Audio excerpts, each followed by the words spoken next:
What's going on, Dragons? Happy Friday. As always, I'm your co-host, Corey. Welcome to episode 32 of the ERCast, your weekly Friday Night Magic pre-show. Joining me in the Dragon's Den this week, as always, the second half, the butter to my bread, the peanut butter to my jelly, the squee to my fibble fip. Oh, Wow. Thank you for that introduction, Corey. As always, I'd like to just remind everybody I'm more of a smooth peanut butter than the peanut butter with the little bits in it. So keep that in mind. no, you're the crunchiest person I've ever met. Thank you You're very like the much. you're like the choosy moms choose Jif kind of thing, but if it was like extra crunchy. Yeah, I think of myself as kind of going with the flow, and you can't go with the flow if you're the crunchy peanut butter. It's not gonna ride the wave. Can I be the jelly? No rocky road.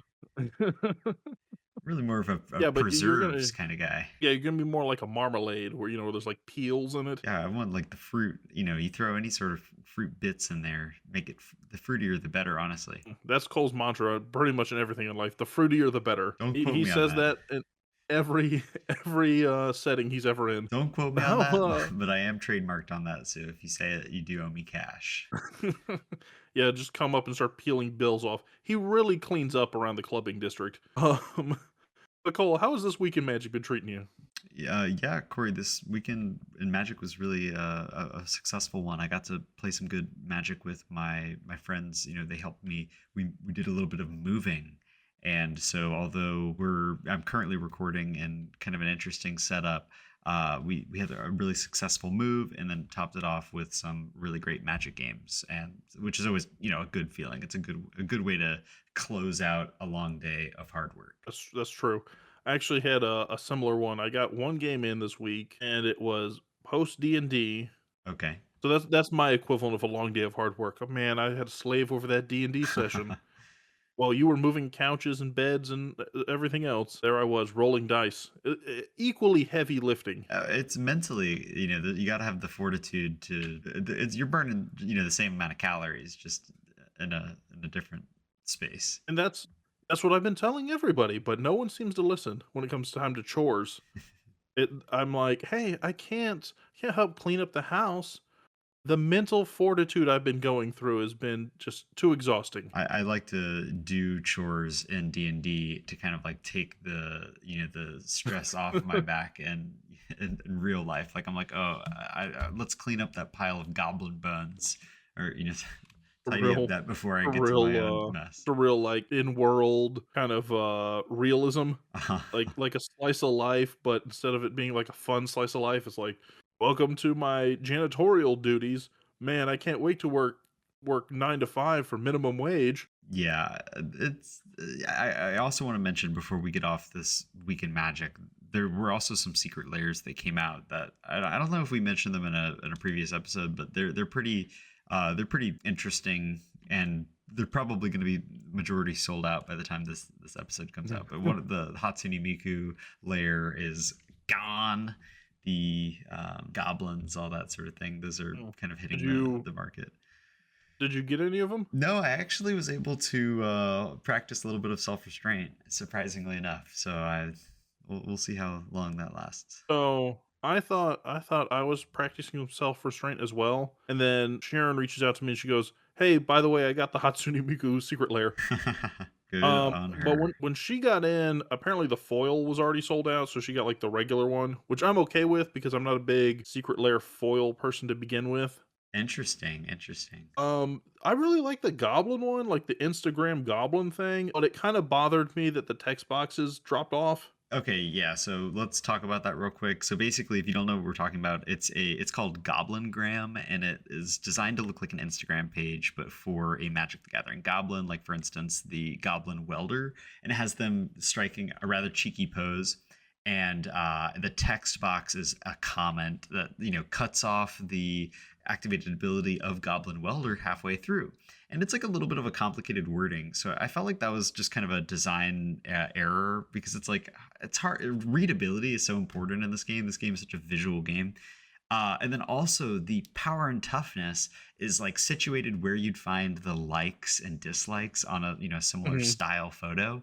And that's another thing that just kind of irks me because when I'm looking at a field full of cards, especially in a long game, yeah, I should remember that there somebody played this cheeky Goblin Graham card, but it doesn't have the power and toughness in the bottom right hand corner. So at immediate glance, it doesn't even necessarily look like a creature unless look what what you're looking for. I kind of feel like there were some design fails with those cards for readability, but I do think that they're a unique printing for sure. I feel like they're unique printing, but I do understand what you mean by like just general legibility of the card and comprehension of what's happening here, especially if it's a card you don't interact with regularly. Right. Now, the one that bothered me the most out of all of them had everything, like had the whole text and everything on the card, and that was those Sans Mercy ones that were like Comic Sans, Oh, like meme fonts. yeah. Don't even get me started on those. So those ones, if you guys haven't seen them, they're written out in Comic Sans, but they're in like that meme mocking font where like every other letter is capitalized or lowercase. The SpongeBob meme. Yeah, exactly. But it's so annoying to look at. For me, it's the art is really beautiful, and the Mogi God of Slaughter is like the only other printing of Mogi God of Slaughter. It has Torment of Hailfire. It has some great cards, but they're just kind of ruined aesthetically with the Comic Sans font, and I can't help but feel that they'd be better suited for kind of like a joke or comic art. Like if the artist knew they were going to be provided this like goofy accoutrements to their beautiful art, it probably wouldn't have been as serious and been a little bit more SpongeBob meme oriented. Yeah, because you're absolutely right. So I was looking at the art. First off, the art is amazing. It's like new art. It like great art. They're actually really playable cards as well. Like you said, there's Torment of Hailfire, there's Mogus, which is the first one or the only one outside of the original printing, which is a super usable card. Right. It's just like, why do I have a serious, cool, edgy looking art on this font? I almost feel like I would have rather seen that font put into like I want to reprint some unset cards for some reason. Yeah, yeah, exactly. Like I don't know. There's definitely a time and a place, and I kind of feel like they dropped the ball on this one. But it'll either show in their sales numbers or it won't. So we'll see. Yeah, People will pretty buy much. them regardless. And then one other thing happened to me in Magic this week, and I think it only applies to me because I'm pretty sure nobody else plays this game or has heard of this game.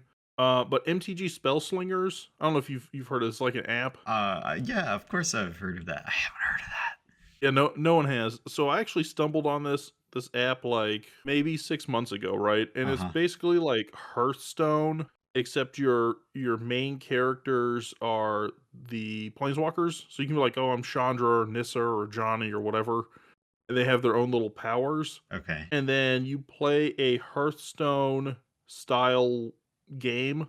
You play your creatures, play your spells, and you attack back and forth and try and knock down each other's life total. So it's like a different format of arena. Are you playing with like magic cards or are they kind of like, They're shortened definitely cards? digital. They're definitely digital only cards. They are the reason I say it's like Hearthstone is there's a couple like caveats to it that make it not Magic. So you don't have lands you play. You gain like mana by the turn. So like turn one you have one mana, turn two you have two mana, that kind of thing. Okay. And then your damage is sticky. So if you block a creature, your toughness doesn't regenerate at the end of the turn. It sticks around. So there's some things that definitely connect Hearthstone in this game closely at the hip. Sure. So they've decided to sunset the game, which is I guess new fancy PR talk for canceling it, or shutting it down.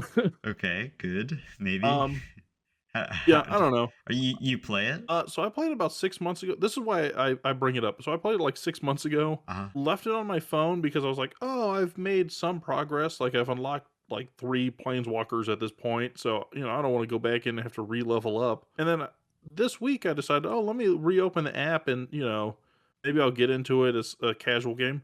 First thing that pops up, we're sorry to inform you that the servers will be shutting down June 4th.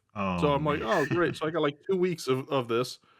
Then I hop over to another mobile game I haven't played in a while, same exact message pops up, but it's like July something. So I'm like, well, I guess I got to find new mobile games, and they Yeah, can't just collect dust on my phone anymore. that's a real shame. That's a couple of time sinks that are gonna have to be reallocated. Now, I hope you're sitting down, Cole, because I want you to brace for this smooth transition. Okay, So okay. going from one dusty relic on your phone that is dying, how can you prevent things on your board from dying? See, it was smooth. Ah, Ah. So the main topic this week, you guys, we are going to be talking about protecting your board. How you do that? yeah. Protecting your board. It's a pretty broad topic because there's so many different ways that you can protect your board. But we're gonna do our best to cover those topics, do a little bit of debate, and make sure that you guys are ready to you remember that protection is important at all times. Yeah, so I think one of the main reasons we want to have this conversation is when you go online or you go into like the net decking realm of things, there's so much emphasis on here's the card slots you should have, right? Like so many draw cards, so many ramp cards, so much land, Right. etc. Right. And there's always a like targeted removal slash board wipe kind of chunk in there. Hmm. But no one ever talks about protecting your board, Oh, which arguably is kind of like the counterpoint to the targeted removal. yeah, protecting your board is like just as important as building your board. Or if you get it to a state that you can't win that immediate turn, you need to keep some integral key pieces around, or maybe you want to come out on top of a board wipe. There are just so many different ways you can do that, but they don't. It's not in that integral ramp draw removal. I personally like to try to keep pieces of protection in all of my decks, and that can just be as simple as a lightning greaves, or a swiftfoot boots, or some which is in pretty much every precon, just a way to give your one of your creatures an untargetable effect. Like there's so many different ways to do it. I'm ready to dive, let's dive into it. Let's get Yeah. started. So I think the first thing we talk about here is the importance of running protection, right? Because we talk about how every deck needs to have so many pieces of target interaction Yeah. or removal. So I guess the thing we should look at is as far as protection, let's set some ground rules or theories on why I think it's important or why you should run it. Yeah. And then I want to hear your thoughts on it. So for me, protection is variable to a degree depending on your commander, more so than removal is. Like removal, I think, is a staple into every deck. Protection, I think, is a staple into every deck, but the difference between running, like, let's just say hypothetically, one piece versus 10 pieces or something like that, Uh huh. depends on how functional your deck is without your commander. So if you need, like, these one or two pieces make my deck hum, and without them, the combo's ruined, you probably want to run more protection as opposed to, let's just say, like, hypothetically, a token strategy or something that tends to rebuild a lot faster. Yeah, so I think that's a valid point, but I would also like to mention that maybe if your commander is more of an integral piece that you need to keep around, you're looking more so towards single target protection, versus a strategy that, like you said, goes wide or needs a lot of creatures on board. Maybe a lot of different pieces. You're looking more towards group protection. And so you're kind of restricted into what your commander's color identity is. So it's definitely very commander centric in that way too.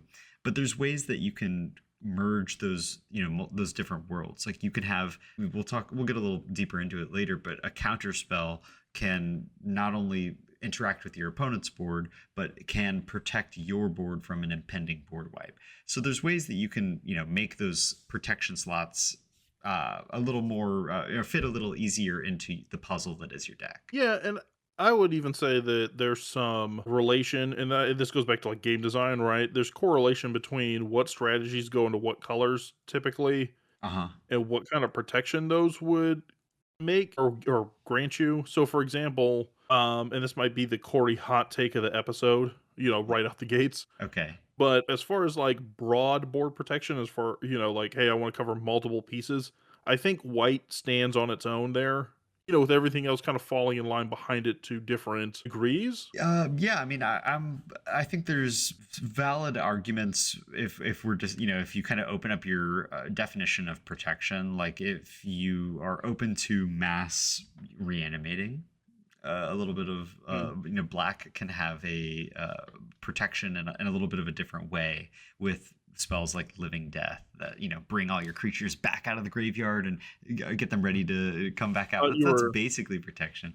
I thought um you were gonna say like mass reanimation, like Rise from the Dark Realms, and go, hey, this way, even things in your graveyard, I'm protecting by putting it on my board under my protection. Yeah, precisely. But then also, things like like we mentioned earlier, blue having counter spells is kind of such an open-ended, protection. You can use it on almost anything. Obviously, a lot of counter spells have restrictions on if they're instants or sorceries, or if they counter instants or sorceries, or non-land permanents versus permanents. So the timing has to be noted, but they're just so multi-purpose that they basically, it's in my mind, it almost makes blue the best color for protection. Yeah, and I would say so. Okay, so I think as far as generalized protection, I do agree with you on the blue side of things because of counter spells, right? Counter spells are kind of offensive and defensive in that nature. So if somebody were to cast a board wipe and you counterspelled the board wipe, you can argue, well, it was a mass protection spell on my part, or you're also doing things to kind of disrupt their tempo. But the reason why I would say white is kind of the forerunner for this, and this ties back to what I was saying with strategies. Yeah, So white is, when you think about white, you think about counter strategies. You're also thinking about go wide token strategies. sure. So white is something where, hey, you tend to have a wide board, and that's why they give you things like the Teferi's protections and the flawless maneuvers and the unbreakable formations and clever concealment and the list and the list And and the list. so just to, kind of cover the for anybody who isn't initiated, those are all spells that either phase out your creatures or otherwise, remove them from the board in response to a counter, or I'm sorry, in response to Mhm. a board wipe or maybe a really large attack. It's ways to protect your life total as well, oftentimes. But white also has just straight up protection. Like it's a color that gives, the keyword protection from a certain color to a lot of its creatures, like Mother of Runes, Giver of Runes, that just tap and give protection to a creature. And Mhm. that's gonna earlier when I was talking about blue, I guess that's more of a cheeky rendition of protection, because that's not going to protect you from somebody coming at you with a massive board of 10-10 trample creatures. I'm talking about you, Timmy. No, but like you said, white also tends to give you more access to, and I think these are getting phased out, over time. But you used to see a lot of creatures that were like, "Hey, this is a white knight that has protection from blank, just right on the card." But white tends to give you access to more auras and things like that that just have like, "Hey, this creature now has pro black, green, or whatever the case is." Yeah, and so there's a little bit of overlap there in particular with like protection, because before we get too much further into like color talk, I think it's safe to say that colorless has a decent amount of protection as well, with all of the different swords of X and Y. Mhm. It has a ton of different ways to give creatures shroud and unblockable. There's even Null Brooch, which is one of my favorite older cards, that is, although really bad, a counterspell in colorless that's repeatable.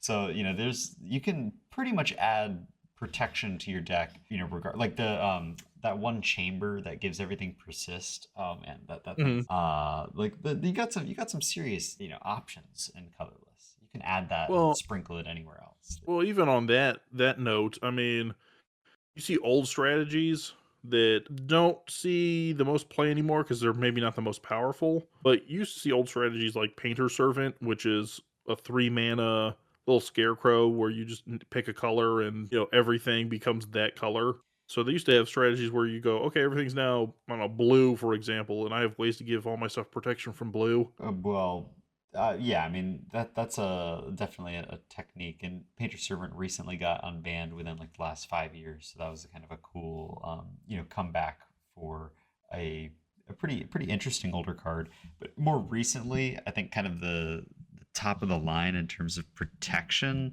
it's got to be that One Ring. Protection from everything. Obviously, it doesn't protect your board, but to Mhm. protect you is kind of something of its own class, wouldn't you say? Yeah, and I think it's interesting too because let's say if I were to say, "Hey Cole, name one protection spell." Like, I want you to name right now, what's the first protection spell that comes to mind? Heroic intervention. Okay. So heroic intervention is 1 in a green. I don't have it in front of me, but it's 1 in a green, gives all of your creatures indestructible and hexproof. Hexproof and indestructible, but who's gonna get Sure. semantic? I was gonna say Teferi's protection, but I think heroic intervention's right up there too.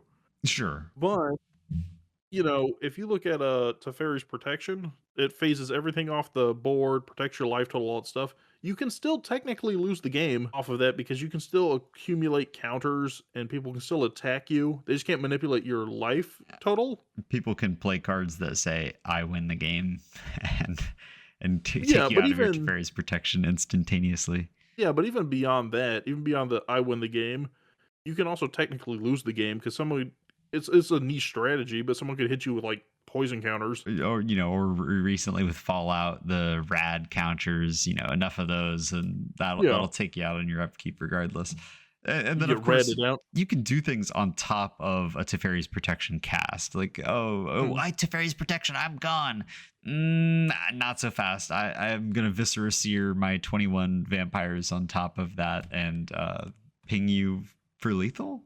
Like it's not all all knowing. It's not Yeah, going to get you out of well, everything. what I was gonna say is like the One Ring. So the One Ring has when it enters the battlefield, you have protection from everything until your next turn. So you get basically one go around where you, the player, have protection from everything. But in that sense, it doesn't protect your board, but it makes you essentially less vulnerable than I would say Teferi's protection does. Yeah, I mean, I personally like the One Ring because I have a couple decks that focus on reanimating it or getting it back to my hand and then recasting it because it's important that you cast it for you to get that protection effect. But on top of the card draw that it gives, that's kind of if people don't have a way to deal with the One Ring, you can do some pretty nasty maneuvers with looping that back to your hand and keeping protection from everything on a speed dial.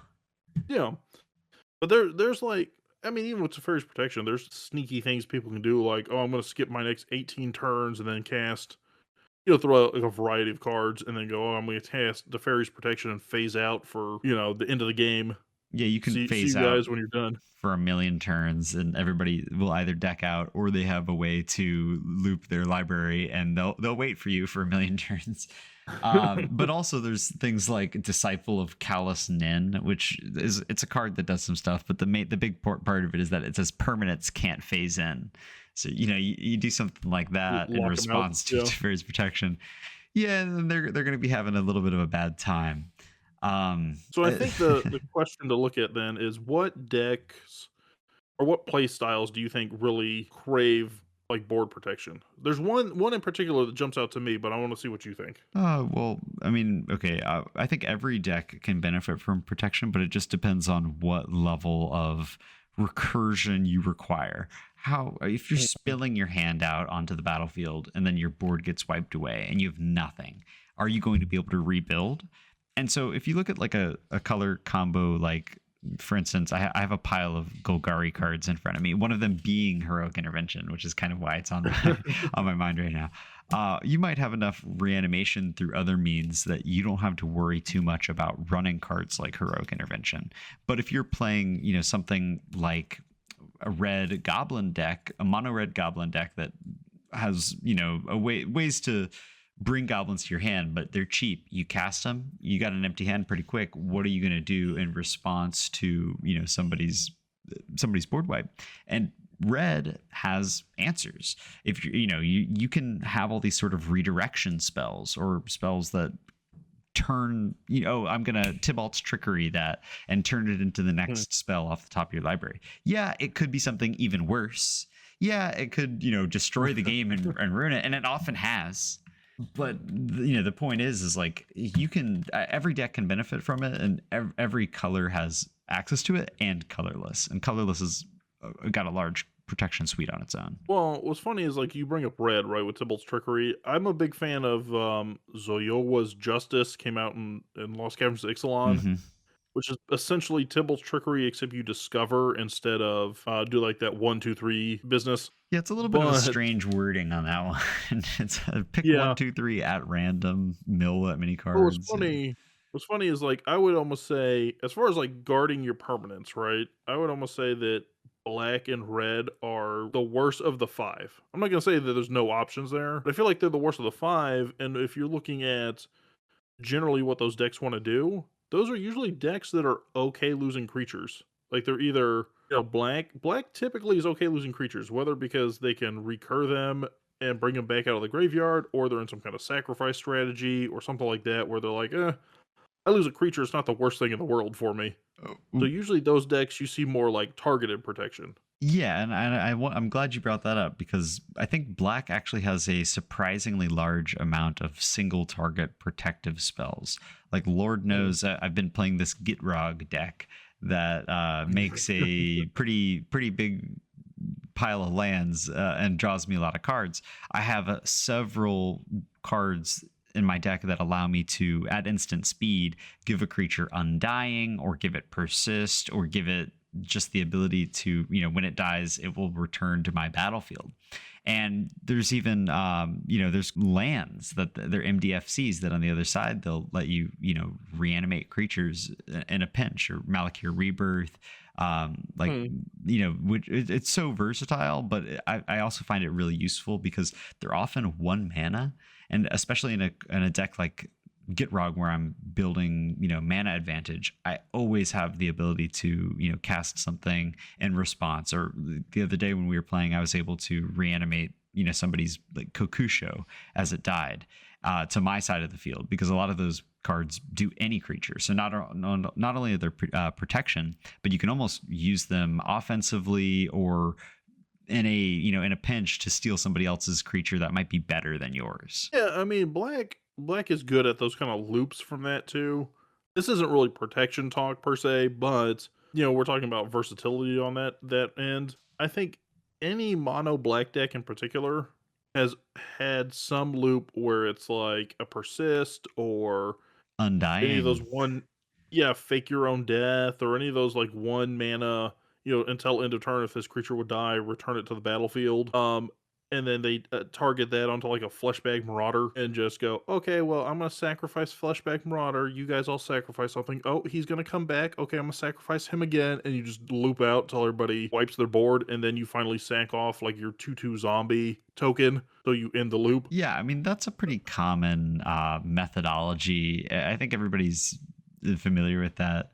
But I also think that black has another kind of like interesting form of protection with that is sacrifice outlets.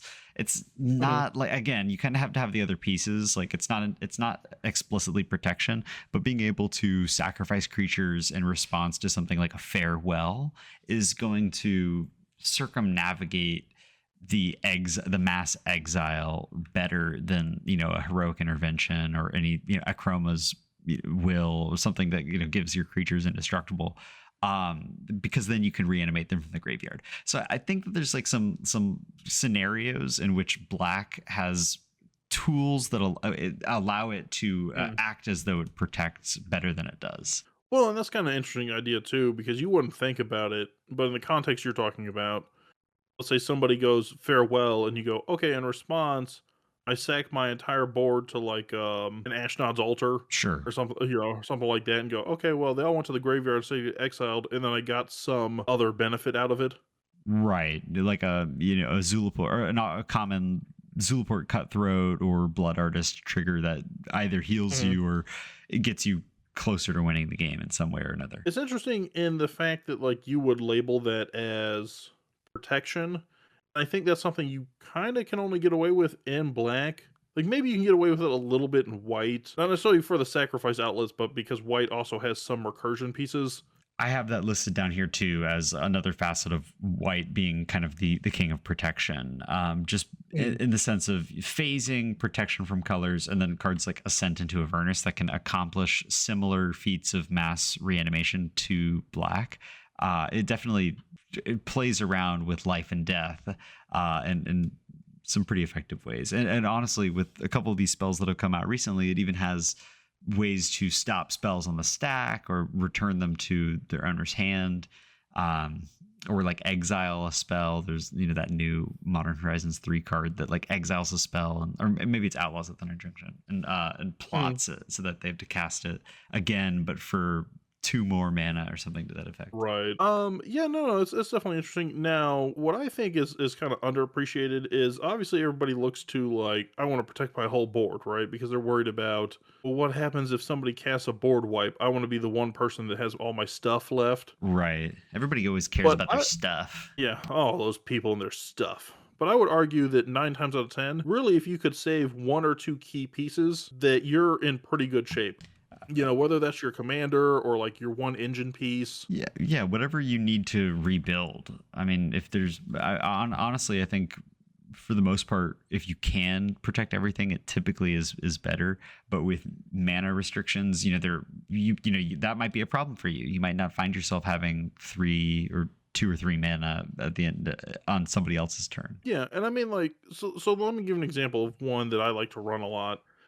So in Sharon's deck, Sharon runs a Kyler deck. And in that, you need Kyler really to make but you really need like Kyler to make the whole machine move. Right. So in that deck there, she runs like Tameo Safekeeping, for example, which is a 1 green mana for like adds a hexproof indestructible for 1 creature kind of deal, and gains 2 life.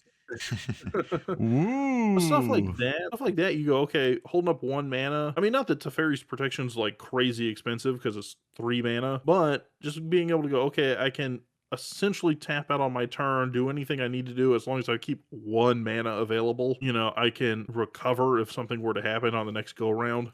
Yeah, which when you find yourself in the mid game, kind of like when you have the stuff that's worth protecting, or you have your commander, in this case Kyler's out and he has 462,000 counters on him, you want to hold back on things that you cast so that you have the mana to protect. And you can also kind of bluff protection as well, like if you play a deck that has a lot of those spells, by leaving up the integral mana open. And you mean wait yeah. You mean someone would bluff having protection? You mean like having 2 open blue mana and mentioning it repeatedly on every spell that's possibly cast, that they could potentially have something with 2 open blue mana? I've never heard of this. Call me crazy, but I've seen it happen more than once, maybe twice. Yeah. And you never want to be caught with your pants down in response to a big blowout protection spell. Yeah, and what I think is funny is when you think about it, no one's going to tell you, or at least I don't think anyone's going to tell you to run 10 to 15 protection spells or something like that. But if you ran 2 to 3 and maybe one or 2 of them are like an equipment, and then you had a small little handful of like spells, that would go a long way, because not everything being cast as removal is necessarily going to target you. So you really just need to worry about the 1 or 2 things that are going to come and seriously dampen your trajectory to victory.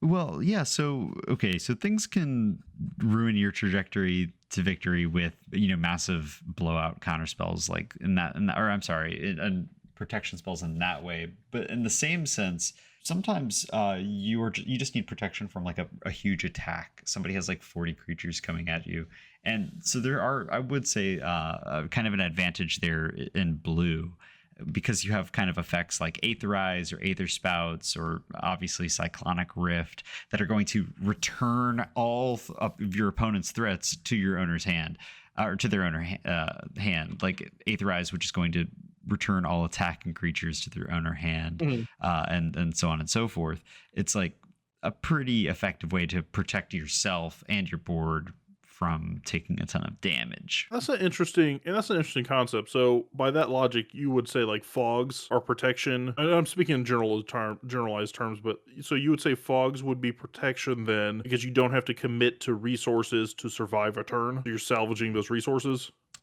Yeah, I mean, well, okay, so not necessarily. I would say that there are times that fogs are going to protect. I would say it's definitely a style of protection spell. You're able to block a ton of creatures, you fog the damage, or you don't even have to block them, you just fog the damage. protect yourself from taking 400 trample, that's just as effective as a well-timed the one ring. Mm. Yeah, and you're not committing the resources to blocking, so you're saving your creatures in that sense. And sometimes you can even secure a win that way if somebody thinks that they have to swing at you all out with all their creatures and you're able to fog unexpectedly. Well, now they're caught with their pants down, provided they don't have, super vigilance or anything. Sigilance. No, that's an interesting concept. Now, I think two other, or let's go into one other thing I think needs to get covered where people get confused on protection. Uh-huh. So the other thing I think a lot of people struggle with is what kind of protection your deck wants, right? And what I mean by that is we talked about, like, let's say mono blank strategies, or if I'm running Teysa Karlov, like the OG, like Panharmonicon for death triggers. So I guess my question to you would be, what kind of protection do you think people should be looking to add into their decks? Because a lot of people get really confused on how to decide whether they want board wide protection or whether they want single targets. How should they pick single target protection if they go that route that best gels with their deck's overall strategy? Yeah, I mean, there's so many different single target protection spells, and for instance, honestly, there's so many that you might have a hard time choosing. Like Lightning Greaves and Swiftfoot Boots are two cards that there's a little bit of debate if they're still, the relevancy of these cards. I personally really like them because I find they're good. They feel good to, cast early and immediately equip your commander, with as soon as it Mhm. hits the field. But often if you have Lightning Greaves, people might start holding up their lightning bolts so that they can, get it preemptively. But you might find yourself kind of at a lot of those conundrums of like, well, do I need both a pair of boots? Do I need the new Lava Spur boots from Outlaws of Thunder Junction that give Ward 1? Like, what's the standard nowadays? And I mean, I would Well, say there's enough versatile removal out there that you can easily put in about 5 pieces and find yourself, one of these cards throughout a game, and you don't need, too many more than that. And obviously if you're drawing enough cards where you're going to start needing that board protection, you're hopefully going to, adjust these ratios accordingly. that's a good point too, because I think when you get to the point of needing board protection, it's usually in the mid to late game. It's not like, hey, turn 3, I need uh flawless maneuver because someone's going to board wipe me or whatever the case is. So hopefully by the time you got into mid to late game, you've got enough of a draw package that you're able to get at least decently into your deck, so you've got a good chance of finding that card and holding it till you do need it. But you do bring up an interesting point with, like, Greaves versus Swiftfoot Boots. So those are usually the most, I would say, like, beginner friendly ones because they're in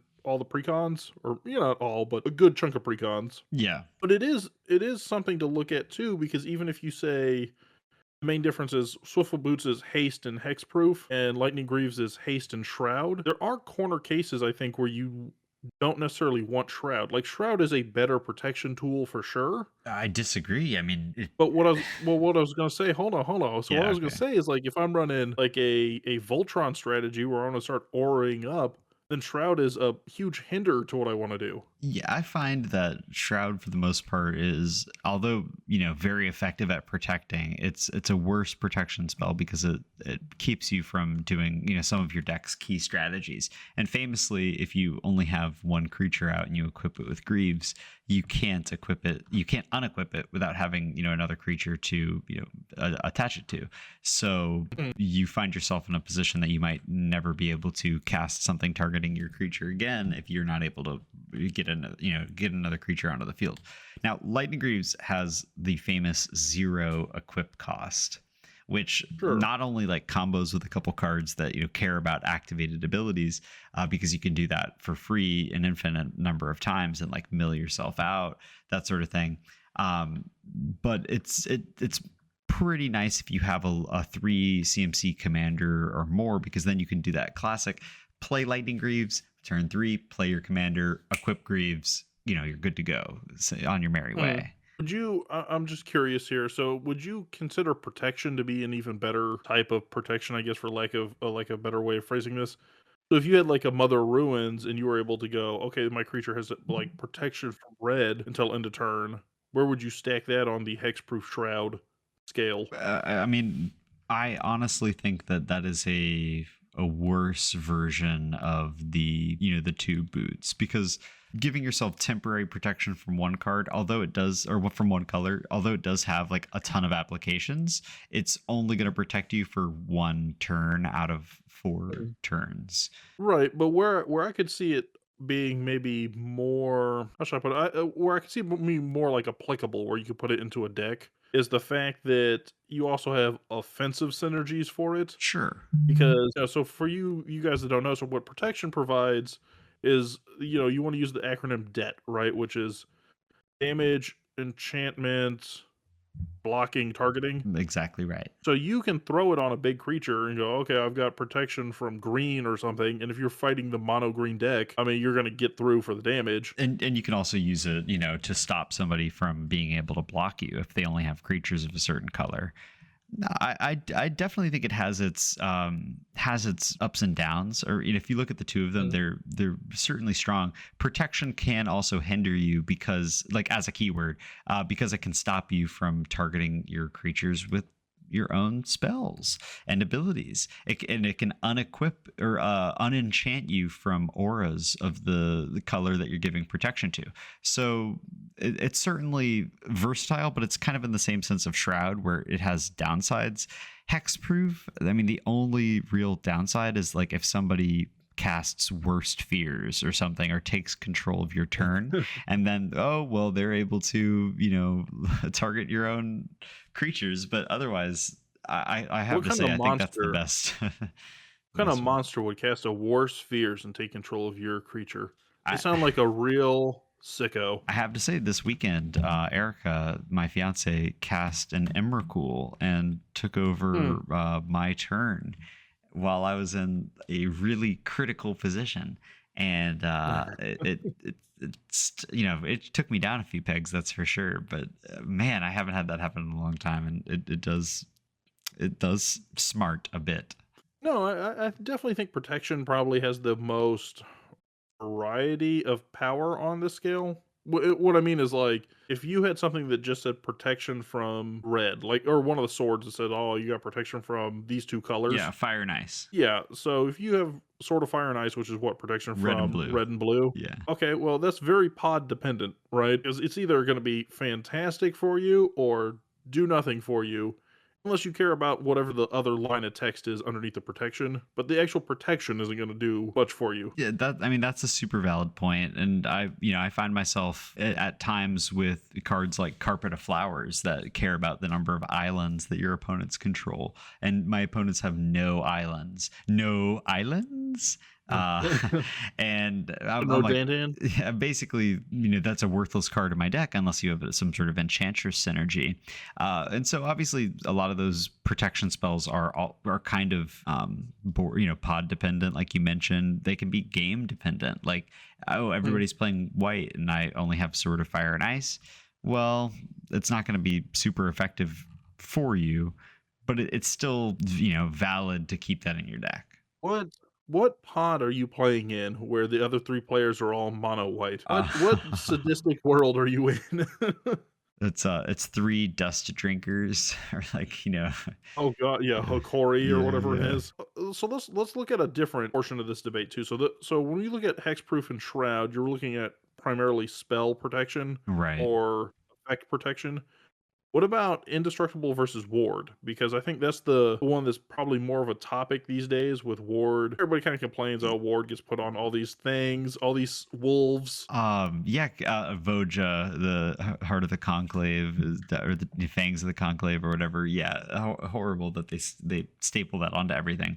But I think comparing ward and indestructible is a little bit it's a little difficult, because ward kind of acts more like hexproof, in that the spells fizzle upon resolution, or they get countered. But it also has a tremendous weakness in that it's just that the spell gets countered. So if you have something that is uncounterable, or if you have like a Lier disciple of the Drowned out that make your spells spells cannot be countered, then ward has no effect. The card text is you just don't do the ward cost, and the spell attempts to get countered, and then it doesn't. So I think ward is interesting, but it's certainly the weakest of all of the untargetable effects. Yeah, no, what I do like about ward though is when you look at non-mana based ward costs, there's ward out there where it's like ward discard a card or ward sacrifice a permanent.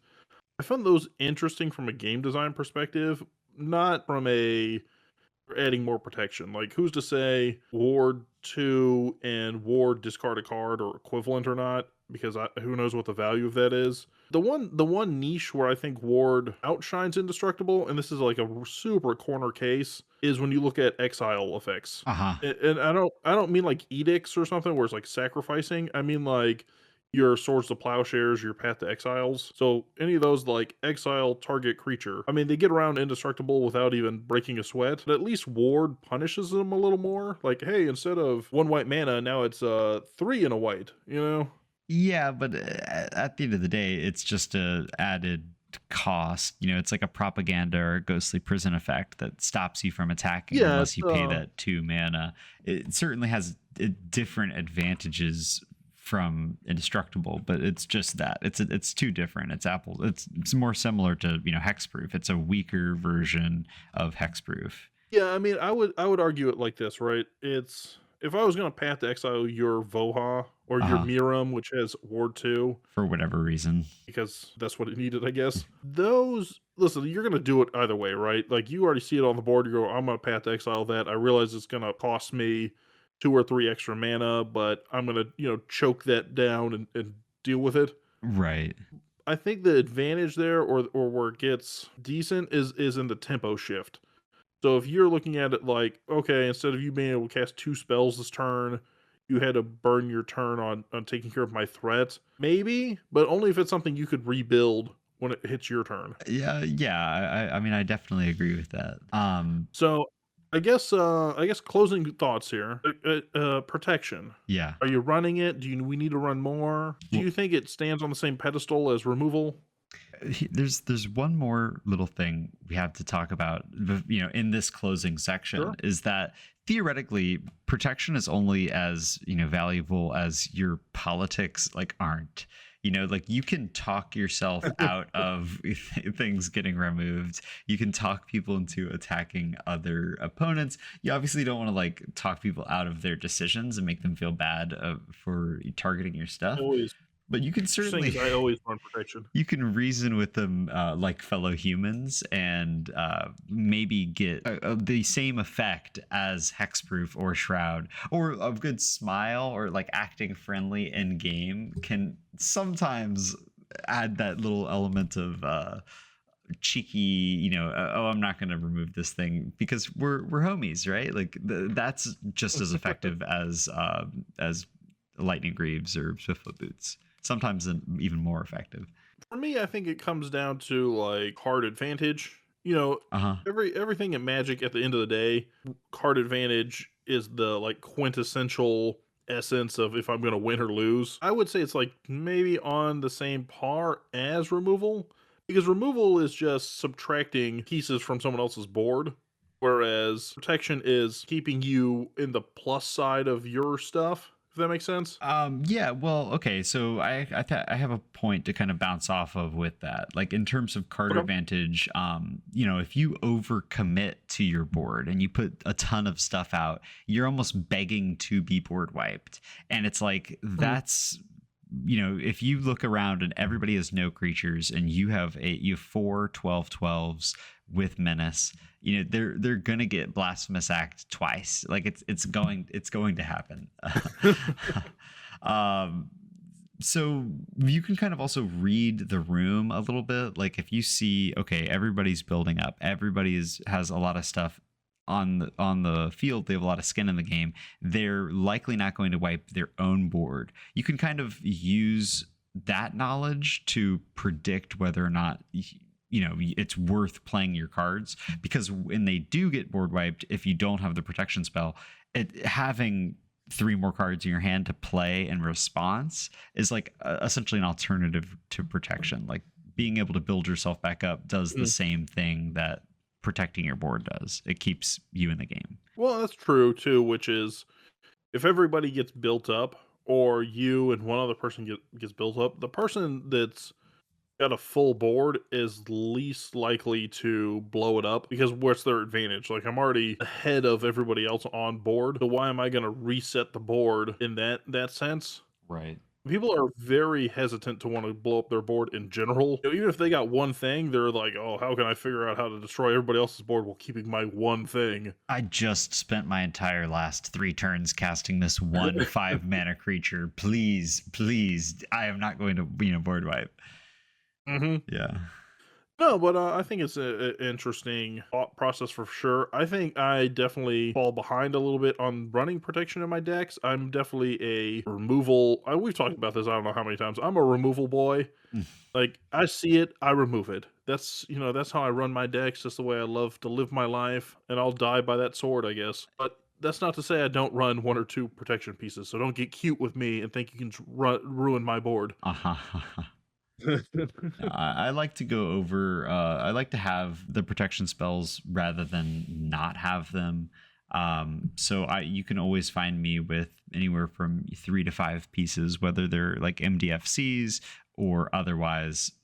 If depending on the colors of my deck or the amount of reanimation or recursion, you won't catch me dead without at the very least bluffing that I have a Taveri's protection. No, I think it's the equivalent of these days. I think it's the equivalent of graveyard hate, which is every deck should run at least 1 or 2 pieces of graveyard hate, regardless of strategy. Even if that's like, hey, all my decks in blank have a Bajuka Bog, just so you can deal with that one person. There's always going to be somebody, even if you're not dealing with 3 graveyard decks in your pod, there's always going to be somebody that could recurse something annoying out of their graveyard at some point. And I think protection kind of fits the same mold, where it's like, hey, listen, you should always have at least a piece, 2, 3 pieces, like at a minimum, and then you go up from there depending on what your commander is and what your deck wants to do. I think that that should wrap up the conversation, and let's get into question of the week, card of the week, and we'll start moving on out of here. Right on. Are you ready, Mr. Cole? Let's do it, Corey. Question of the week. This question of the week comes to us from Ken over at the MTG Gaming Magic channel. Nice. Hey, he's been a guest on in the past. Apparently, he listens enough to give us a question of the week. So let's hear it, Ken. Ken has presented us with another protection-based question. So he'd like to know, what is your ideal ratio of protection to removal in your commander decks? Do you tend to run? He give a couple examples. Do you tend to run 50-50? Do you tend to run 4-1, removal to protection? Yeah, so okay, first off, I'm gonna say Corey's answer to this is gonna be like massively skewed because he can't sleep at night unless every one of his decks don't have at least 23 to 25 pieces of targeted removal, and then you add the board wipes. But so for me, a more normal person, I have about like 10 pieces of interaction. And so if you're counting, counter spells in that, I would say the counter spells kind of fit the mold of they're both removal and protection, depending on, what day of the week it is, really. But I would argue on top of that base 10, I often have my kind of my spells that are more versatile, like a Boros Charm or something like that can be an indestructible, spell, or it can do a ton of other things. It can be removal if you need it to be as well. So like on top of that, I would say I'm usually running maybe, let's say 8 to or maybe 9 to 5 ratio of like 9 removal spells, 9 removal / interaction spells, and then 5 protective spells. And there is a little bit of overlap there. Yeah, I agree on the overlap thing, because we talked about counter spells definitely being kind of a best of both worlds. Yeah. Listen, you said my answer is going to be a little skewed because my numbers are going to be a little skewed. So we've talked about it before, but I operate my decks on what I call like the 15-15-15 policy. Which is, my base rule is 15 ramp, 15 draw, 15 removal. So my 15 removal already outweighs your 9, working 9 to 5 removal protection right there. So it's not uncommon for Hmm. me to be somewhere in the 15, 17 to 20 range on removal, and then maybe in the 2 to 3 protection pieces. Uh-huh. Now, a lot of my protection pieces tend to be more dissuading attack pieces, so less Teferi protections and more things like Ghostly Prison, Propaganda, Kazul, Tyrant of the Right, Cliff, right. those kind of things. Things that prevent you from being Um, attacked unless the opponent pays mana. yeah, so taxing effects like that, or I can't. Oh man, off the top of my head, I can't remember the name. But there's a dragon that I have in my Miram deck. That's like whenever you target it, it deals 3 damage to. I think it's like Thunder Break Regent or something. But it deals 3 damage to you if you try and target it. Uh-huh. So things like that, where there's sort of a punishing, almost like a ward effect on interacting with me. Are you talking about Terror of the Those are Peaks usually having Ward pay 3 life? it's not Ward. There is Terror of the Peace with Ward pay 3 life, but there's another one I run that is just whenever it becomes the target of a spell or ability, like its effect literally just says whenever this becomes target spell ability, it deals X amount of damage. Okay. So it's Because like Terror it of the deals Peaks three is damage to the target. pre-Ward. So it's the same. It's similar, or it's like whenever it's targeted with a spell or ability, you take 3 damage. And that'd Yeah. probably be So really good in Miriam too.